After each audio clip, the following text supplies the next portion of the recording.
I guess that's given me time to contemplate some of the things that I've done or failed to do. So this, in a way, is a confessional. It's not a penitential paper, I hope. But in looking at the work I've done, I've become aware of things that I've learned. And what I would like to do, really, is to try and share those with you this afternoon. When I was about 5, I think it was 5, I developed an interest in poetry, which my father was very keen to encourage. And he made me learn a very long poem by an English 18th century poet called Thomas Gray. It's called Elegy in a Country Churchyard. It's actually quite an interesting poem when you look at it. It's quite dateless in some ways. But one phrase always stayed in my mind. Full many a flower is born to blush unseen and waste its sweetness on the desert air. Now, I hope that's not true of heard oral history, because I think the analogy is absolutely accurate. Patrick Farrell once observed there are shelves and shelves of unheard cassettes. And what I really want to emphasise is what Gwenda and others have been saying this morning, that we need to appreciate the oral quality. Why do we collect oral history? Because we want to hear voices. I think that's really important. I'm conscious too, in saying this, that here again quoting from the 18th century, it's one of my favourite centuries. Dr. Johnson once said it's more important to be reminded than to observe new things, and I think we all need to remind ourselves of things that we've learned and continue to learn. In practice, of course, in oral history, a lot of emphasis is placed on transcribing spoken words into written ones, and we can understand that. I've used that myself in writing books, because it's a wonderful way of immediately transferring quotes into print. But I think there are dangers in it if we rely on it totally. I've heard several times the comment that the oral history is the primary document, and I always flag that to myself. Because I think failure to do that fails to point up the immensely important dimension of oral history, the way it conveys the mood or emotion. And that adds enormously to what we're going to hear. Then if we could hear the first track, this is from Stony Brook and Walking about the Great Depression. You'd always find the favourers camped down at the standpipe, you know, where the railway engines, tanks were filled up. There'd always be lumps of coal there too, so there'd be a fire going and possibly 2, 3, half a dozen men sitting around the bed keeping gear. You'd walk in and there was a lot of information was passed around there. There was a system of code marks, and everybody understood those. Don't go to that house, you'll get no food. These are good people, you'll get food. That's what they literally meant. They were in the railway sheds where people would get coal. They put information where it was a good bite and which was a bad bite. We went to the local baker in the goldfields towns and northwest towns, and we said, "G'day, bake, any chance of chopping some wood for a staley?" And he'd give us a stale loaf and say, "Well, I've had 20 blokes here in the last 2 days chopping wood for me, and there's no wood left to chop." Now another thing was dog's meat.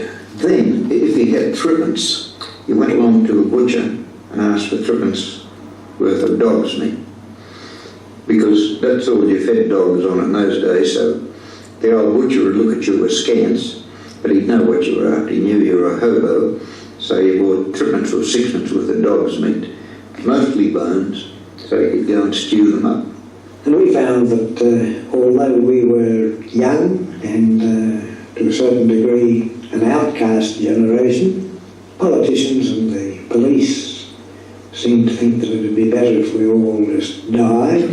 Yet the local tradesmen, who were also suffering from the Depression, seemed to find a stale loaf or some clean scrap meat or some spuds and onions or something for us, and we lived. And there was dozens and dozens of us trying to get a job, and he used to say every morning, "Come back tomorrow, come back tomorrow, come back tomorrow." That lasted for 3 days.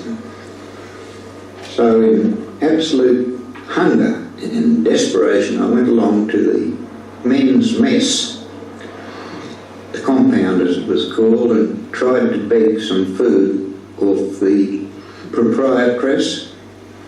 And the poor woman nearly cried. She said, "Look, son," she said, I've given that much food away, I'm losing money. So I walked I can't think of the distance into Cardwell, and there was a wonderful Greek woman who owned a restaurant there, and I decided just to walk in, sit down, have a meal, eat all I could, and just say, ring the police. When I walked in, she could see my youth, my desperation. She could spot it. When I sat down, she came up, son, she said, you haven't eaten for days. And she heaped everything she could until I nearly fell asleep on the plate. Three men interviewed in different places, but singing from the same hymn sheet. When you get a collage of voices like that, it emphasises what Gwenda was talking about this morning, the authenticity of the experience, but it also adds the authority. When I was making that program back in 1986, I had similar comments from women about how they managed the depression. It's not the Wall Street version, it's not the 1928 New York stock crash, it's about the felt experience of what it's like to be an Australian in that late decade of towards the end of the 20s and 30s. That, I think, is what oral history is about. I think it's that sense of catching something very important and you hear it in the tones. Think of the analysis contained in that. By them in themselves. They talk about shelter, where was a good bite, where you could sleep, what food you could get, the attitudes of authorities. Some people didn't care if we just died. Others, like the shopkeepers, helped us. And the sense of what they felt about themselves in that situation. The gratitude of the man, you can hear it in the voice to the woman who fed him.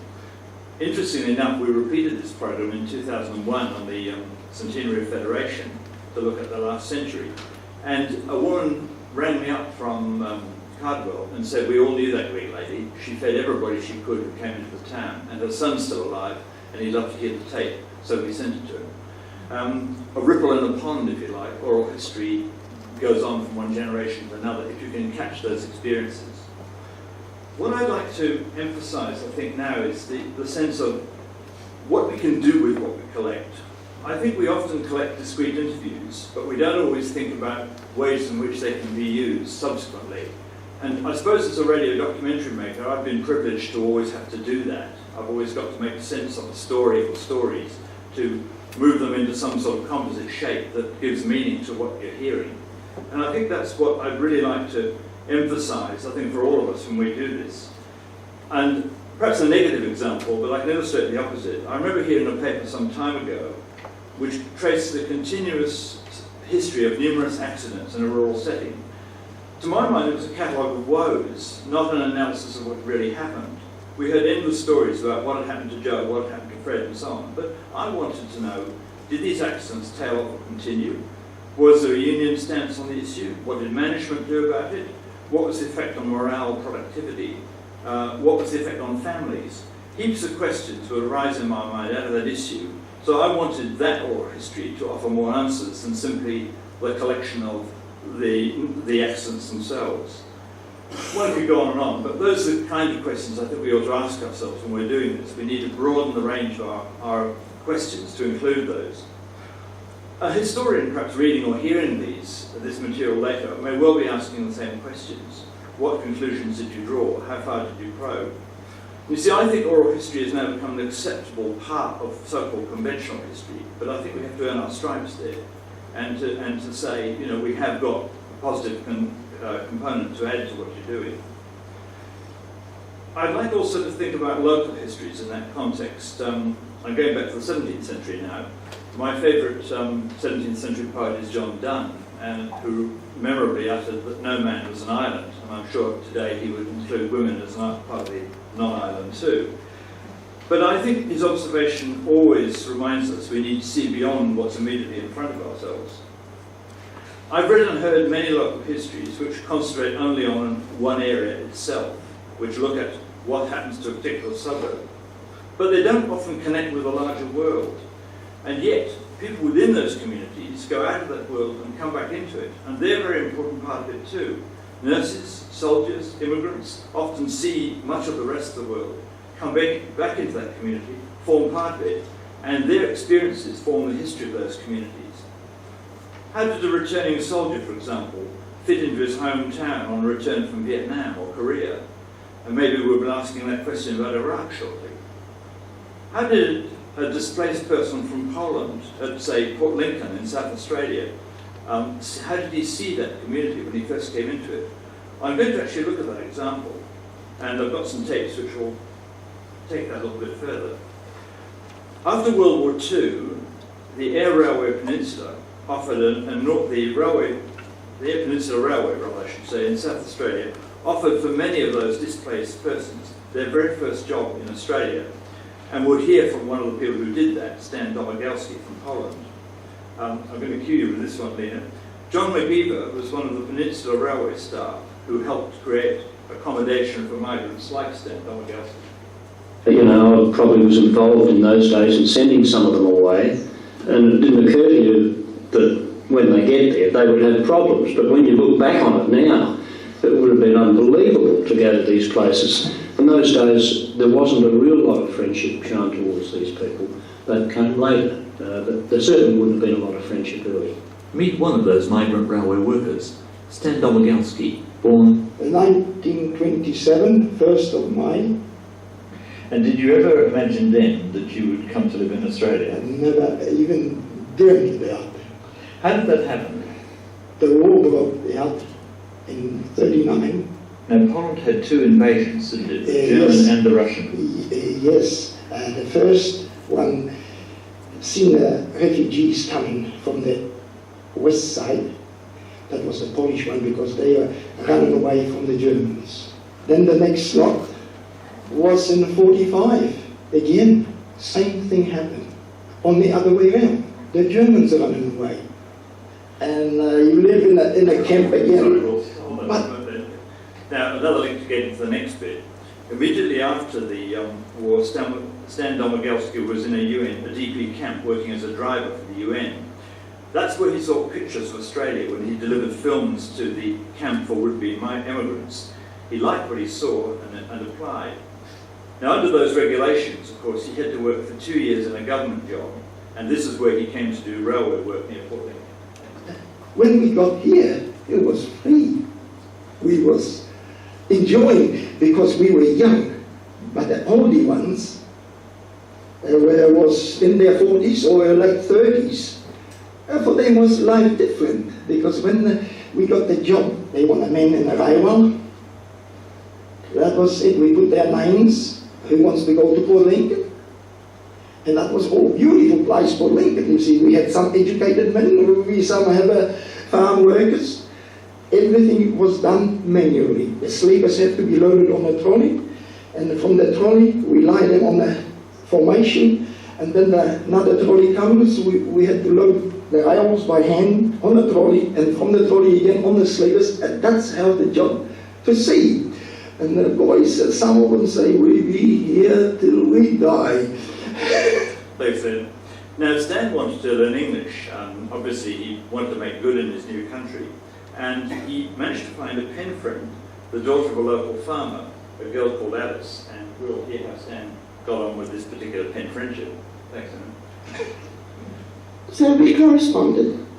And then Stan wrote to say that he was coming up to Winnipeg on his new Thunderbird, trial Thunderbird. He was going to give it a trial run. And he would like to meet me. The poor thing, he got lost. He came out to meet me on a farm 6 miles away, and he went to everybody's place but ours. But Dad was taking me into Woodner, and we came to the crossroads, and there was this rather wonderful looking bloke on a motorbike, all done out in black leather, and we thought, well, yes, that's who this would have to be. And my dad said to me, after Stan had gone, that chap would make somebody a good husband. And now I've got to be a little bit bigoted here because I was in those days. I said, oh, Dad, it's all very well to give these people a home, poor things, you know. And what's more, there's a difference of religion. He's Catholic and I'm Methodist, you know. It just wouldn't do. But I think that somebody upstairs had a hand in this. And yes, that was the way the romance began. And I resisted putting in violins at that stage. Alice finds a life partner But her partner and her fellow migrants also helped to change the Port Lincoln community. We'll just hear the next track. They brought in a lot of new ideas. Food. Stan would say, I don't cook like his mother, but then I don't cook like mine anymore either. There were new things that we would never think about. Bacon bones, for instance. Eagerly, I'd say to the man at the shop, please could you bring me home bacon bones? And he'd bring them home in a Purcell carton, 3/4 full for 6p. And now I think they're about $4 or $5 a kilo.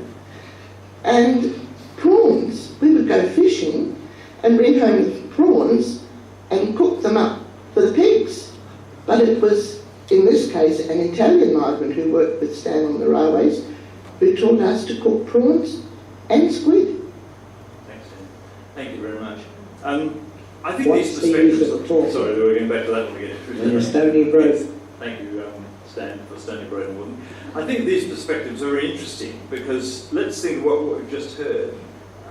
We've got the optimism and the appreciation of life of a young, energetic man who's got out of the DP camp, sees Port Lincoln as a wonderful new opportunity for him. It's in the tone, you hear it in his voice. He might talk about the old fellas, live till we die, but he himself sees a future, and you hear it. You don't just read it, you hear it. And I think we get that lovely account of sectarian Australia. You know, he's Catholic and I'm Methodist. Never do. That whole sense of that post-war feeling of irreconcilables, which today seems absurd, but was important at the time. So we're getting a sense of the values coming out of this. And I think they're the stuff of real local history. This was actually a documentary I made on Port Lincoln. It's not when the town hall was built or who was the mayor in 1955. These are audio documents. They're about the sense of belonging to a place, of coming to a place and bringing things to it. And I think it's the flavour that we bring to those that constitutes local history. I think the facts are not oral. I think the feelings are. And I think that's really important. Now, I'd like to move on to what I call design now. And I think that's really important. And again, I guess my radio background's always biased me. The constraint of time in getting a message across means that you have to sharpen your ideas up and clear them quickly. But I've found this an immensely important learning experience as I've gone. And I want to quote from a couple of radio series I made, of which I learned important lessons.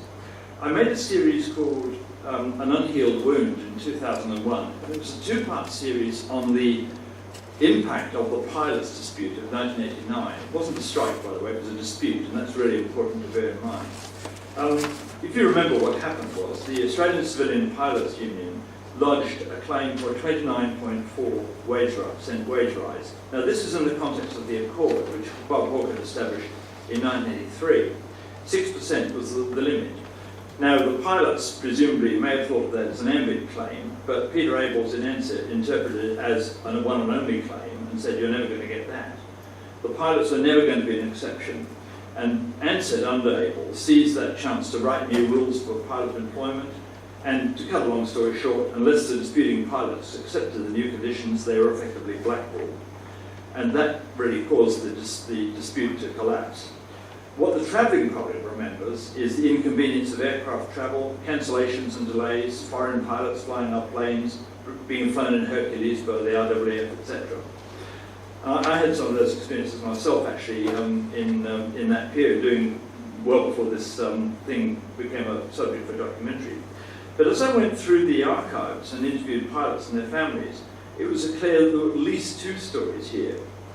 The third is the one you've just heard, passenger inconvenience.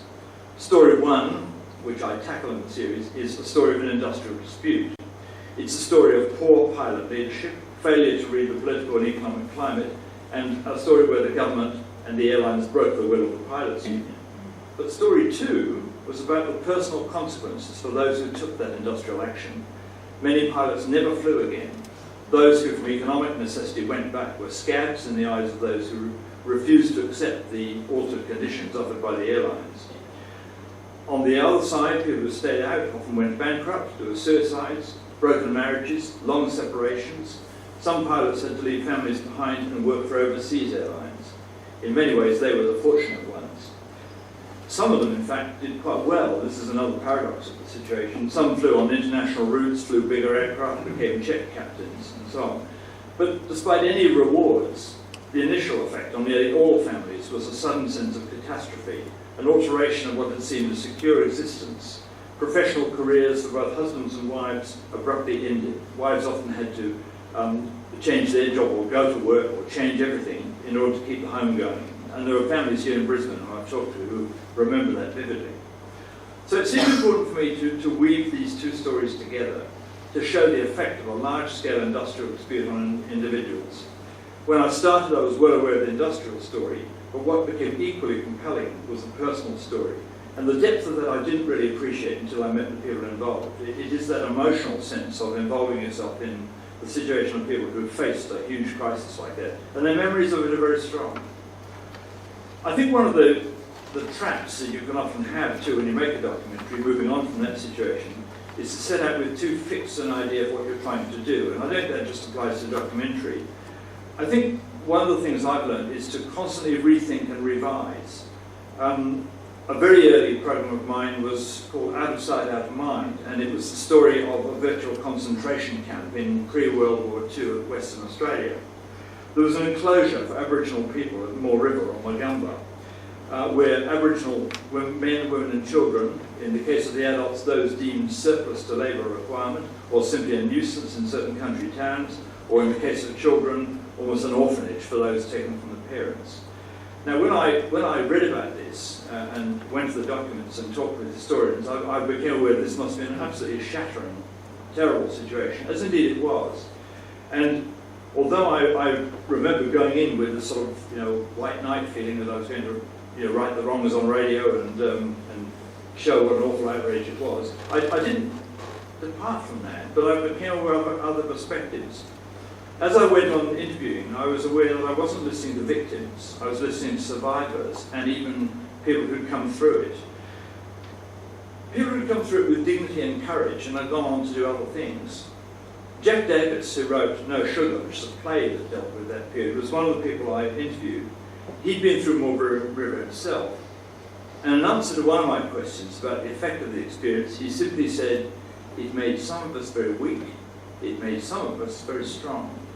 Out of that adverse experience was born the political movement of Aboriginal people, determined never to have that happen to them again, to have that humiliation. And so leaders like Jack Davis, Ken Colburn, and their counterparts in other states began to assert the Aboriginal voice, to protest against that kind of treatment. It was important to include those dimensions as well. And I learned not to write victim stories because, or to broadcast victim stories.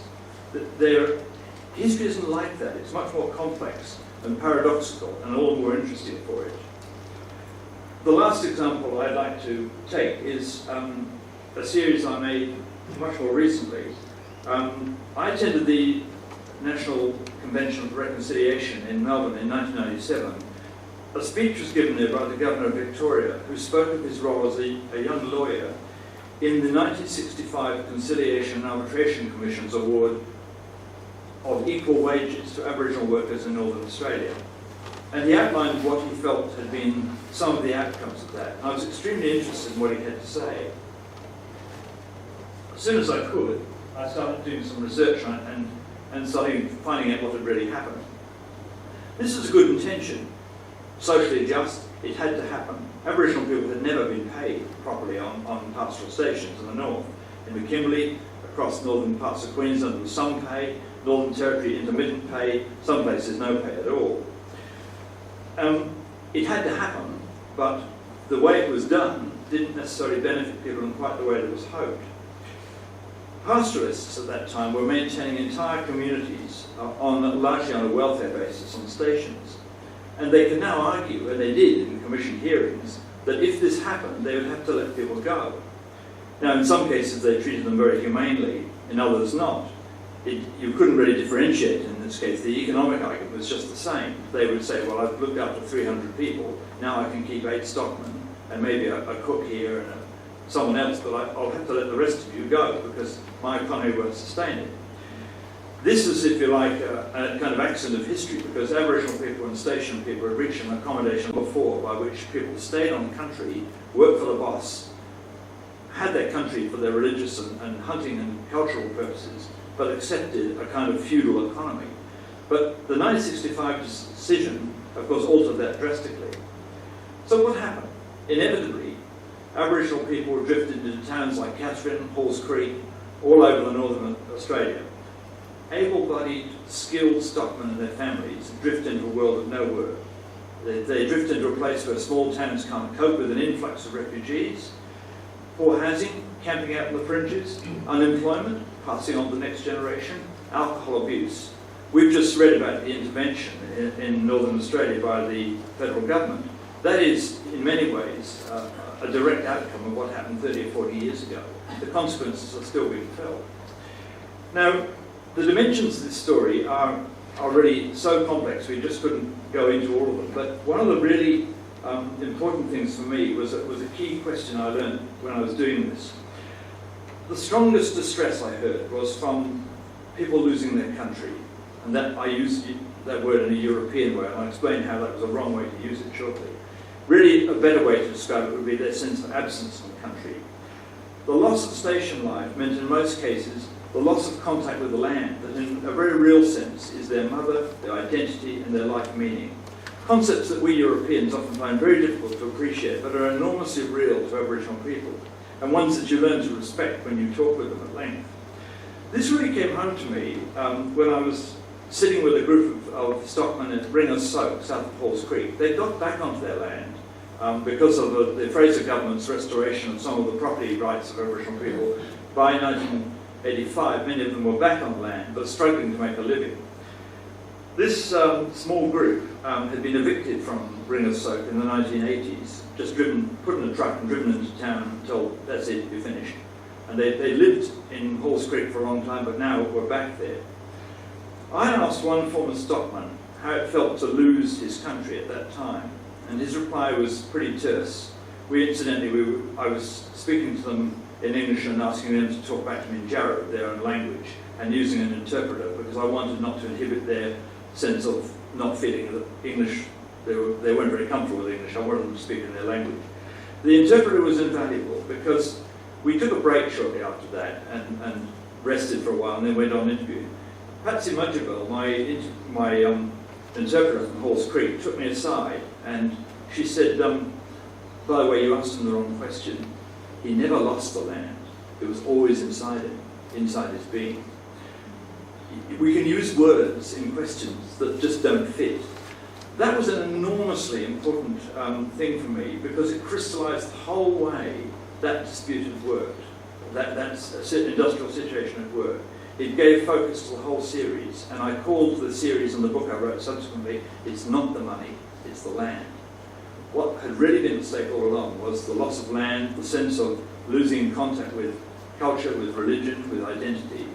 And you can see the concomitant relation with alcohol abuse, unemployment, all the other factors that drove people downhill. I found in my work it pays to be a constant learner. Mistakes and wrong directions are useful experiences. Your interviewees are your very best teachers. Thank you.